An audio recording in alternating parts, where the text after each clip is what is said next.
Breaking news.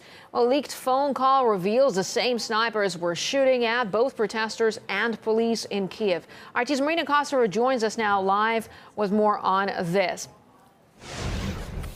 Well, Marina, do tell us where we know this from and who was behind those snipers then.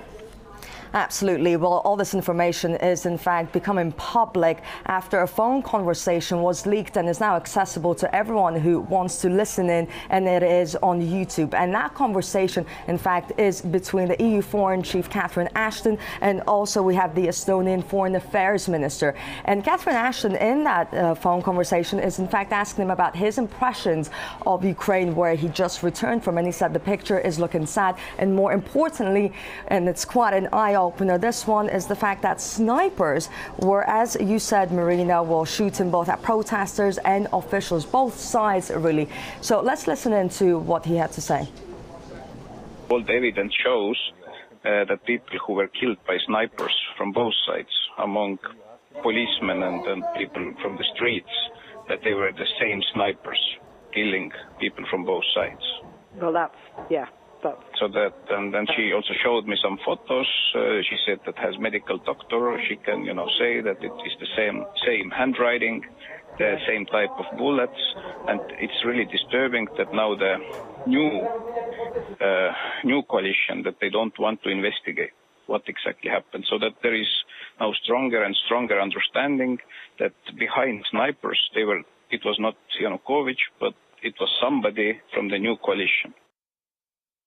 This is what is actually quite surprising here for the Estonian foreign minister to say here, because if it is not Yanukovych behind this, which no one ever said that he was from day one, but if it is the newly formed government there in Ukraine, that means that the opposition all along were planning this, and they were in fact trying to destabilize the situation in Ukraine, and it seems that they've pretty much achieved in doing so. But the real question now is, because as I said, this really changes everything. How will the West and Europe, in fact, react to these revelations? Well, indeed, Marina, as you just said earlier, this sounds like a real eye-opener for a lot of people, specifically for Ashton in that particular conversation. But what does this mean for the EU? What sort of consequences can we expect? Well, we have heard all along that pretty much the Western media, Europe included, also have been saying that the opposition they're sort of been portraying them as freedom fighters and ignoring other people who were saying that, in fact, some of these activists are former criminals or prisoners, and they're looking out to promote their own agendas. In some case, very nationalistic, radical. We've been saying this for a number of days here on RT. Now, this goes to show that perhaps the EU doesn't have the full picture, and this is just the beginning of something that could continue unraveling and blow up in their faces.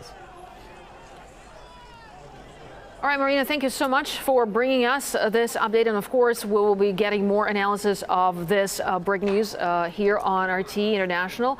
And